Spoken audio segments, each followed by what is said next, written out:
नमस्कार, मैं भाव्या, आप देख रहे हैं N4 न्यूज़ भारत। आपको बता दें कि आज श्री कृष्ण बल्लभ साई जी की आज जयंती थी, 126वां जयंती, और यहाँ पर कटकम सांडी के धरती पर एक से एक गणमान्य लोग यहाँ पे उपस्थित हैं। आज उनके पौत्र आशीष साई जी भी उपस्थित थे, उसके साथ साथ राजेश ठाकुर और कई और गणमान्य लोग यहाँ पे उपस्थित हैं। आपको बता दें कि पुष्पांजलि देकर के उनको आज श्रद्धांजलि अर्पित की गई और उनको नमन किया गया।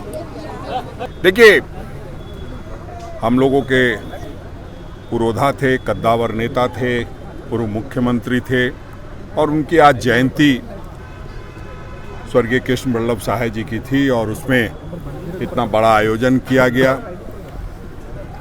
सचमुच में हमें अपने पूर्वजों को याद करने की ज़रूरत है, जो उन्होंने हमें देश दिया है। जो राज्य और जिस तरह से राज्य की तरक्की दी है, उसको संभालना हम लोगों का काम है।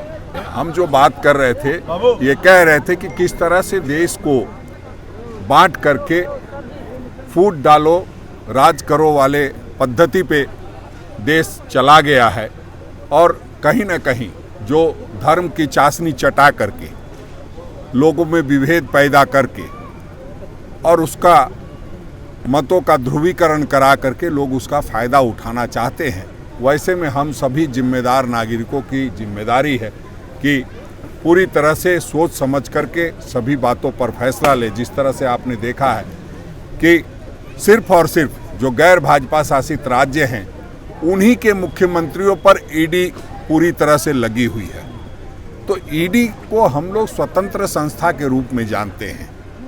ईडी कोई भारतीय जनता पार्टी की अनुषंगी इकाई नहीं है, जैसे हमारी NSY, यूथ कांग्रेस, उस तरह की इकाई नहीं है ईडी, CBI और आदि आदि NIA। तो हम समझते हैं कि उससे लोगों को सावधान रहने की ज़रूरत है, और जो हुकूमत लोगों के हाथ से मिलती है, उस हुकूमत को छीनने वालों का हाथ मरोड़ देना है।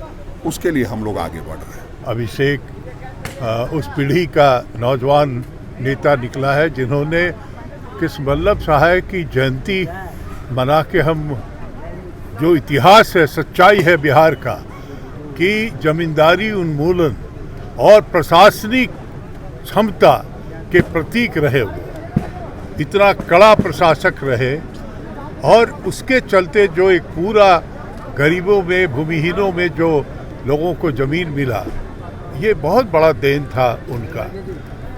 आज़ादी के बाद के लड़ाकू ही नहीं, स्वतंत्रता सेनानी ही नहीं, बल्कि संगठन के लिए भी उन्होंने पूरे राज्य में दफ्तर बनाने का काम किया, हर जगह, हर जिले में। तो ऐसे लोगों को जो प्रेरणा के स्रोत है, उनका इतना बड़े पैमाने पे जयंती मनाना, ये एक गौरव का विषय है। दादा का 126वां जयंती है जो हम लोग यहाँ पे आज मना रहे थे। थोड़ा विलम्ब ज़रूर हुआ और उसके लिए जनता से हम क्षमा भी मांगते हैं, पर वो पूरा अगर आप देखेंगे तो बहुत ही अच्छा कार्यक्रम हुआ। प्रदेश के अध्यक्ष यहाँ पे आए, सुबोध कांत साहे आए, इससे गौरव बढ़ता है कांग्रेस पार्टी का। और जैसा मैंने बोला, दादा एक वरिष्ठ कांग्रेसी थे और वही खून मेरे अंदर भी है, और हम चाहते हैं कि प्रदेश और झारखंड प्रदेश और हजारीबाग के आसपास जिलाओं में कांग्रेस का परचम लहराए, और इसी के लिए निरंतर हम कोशिश कर रहे हैं। मेरा ऐसा मानना है कि जैसा मैंने आप लोग को पहले भी बोला है, कटकम सांडी और आसपास के प्रदेश, आसपास के प्रखंड के जो गांव हैं, जिला हैं, इनमें विकास का कार्य होते हुए दिखता नहीं है मुझे पिछले 10 सालों से। तो आगे आने वाले चुनाव में अगर जनता कांग्रेस पार्टी को मौका देती है, तो विकास के रास्ते पे हम चलेंगे। N4 news Bharat.